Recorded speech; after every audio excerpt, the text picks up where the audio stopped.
پہلے تو میں یہ عرض کروں محرم کی اسلام میں فضیلت کیا ہے اور کیوں ہے یہ فضیلت۔ رسول اللہ صلی اللہ علیہ وسلم نے فرمایا کہ محرم کو آپ صلی اللہ علیہ وسلم نے شہر اللہ قرار دیا ہے۔ صحیح حدیث ہے کہ آپ صلی اللہ علیہ وسلم نے فرمایا، صحیح مسلم کی حدیث ہے کہ رمضان کے روزوں کے بعد سب سے زیادہ جو روزے افضل ہیں وہ شہر اللہ المحرم، اللہ کے مہینے محرم کے ہیں، یعنی اللہ کی طرف اس محرم کی نسبت کی جا رہی ہے، تو یہ ایک بڑی فضیلت کی چیز ہے۔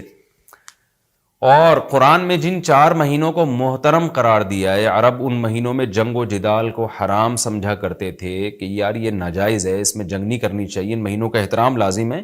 ان میں 4 مہینوں میں محرم بھی ہے، محرم، رجب، ذی الحجہ، ذی قعدہ، ذی الحجہ، یہ 4 مہینے ہیں جو محترم ہے، لیکن اس میں پھر رجب بھی داخل ہے اور ذی قعدہ بھی اور ذی الحجہ بھی،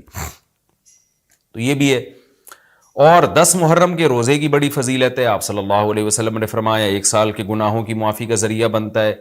لیکن آپ نے فرمایا کہ یہودیوں کی مشابہت نہ کرو، کیونکہ یہودی ایک روزہ رکھتے ہیں تو ہم 9، 10 یا 10، 11 2 روزے ملائیں گے۔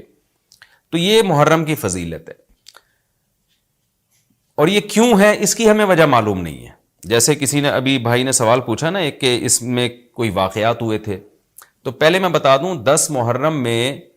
جب نبی صلی اللہ علیہ وسلم نے محرم کے مہینے کی یہ فضیلت بیان کی تو اس کو کسی واقعے کی بیس پہ بیان نہیں کی ہے۔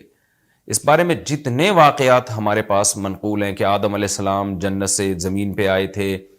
یا قیامت آئے گی اس دن، یا یہ کہ اور پتہ نہیں کیا کیا، ابراہیم علیہ السلام کو آگ میں ڈالا گیا، یہ سب من گھڑت ہیں، اس کی کوئی حقیقت نہیں ہے، موضوع روایتیں ہیں۔ البتہ اس دن موسیٰ علیہ السلام اور بنی اسرائیل کو فرعون سے نجات ملی تھی، اس بارے میں روایت سندن بہتر ہے، یعنی اس کو مستند روایت کہا جا سکتا ہے۔ تو وہ یہ کہا جا سکتا ہے کہ 10 محرم کو موسیٰ علیہ السلام اور بنی اسرائیل کو اللہ نے فرعون سے نجات دی تھی، اسی بیس پہ یہودی روزہ رکھا کرتے تھے اس دن۔ تو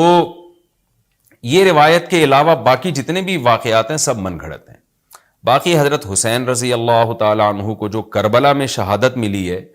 وہ تو 10 محرم، وہ تو فضیلت تو اسلام میں پہلے سے تھی،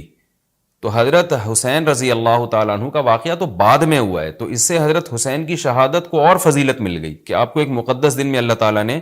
شہادت عطا فرمائی ہے۔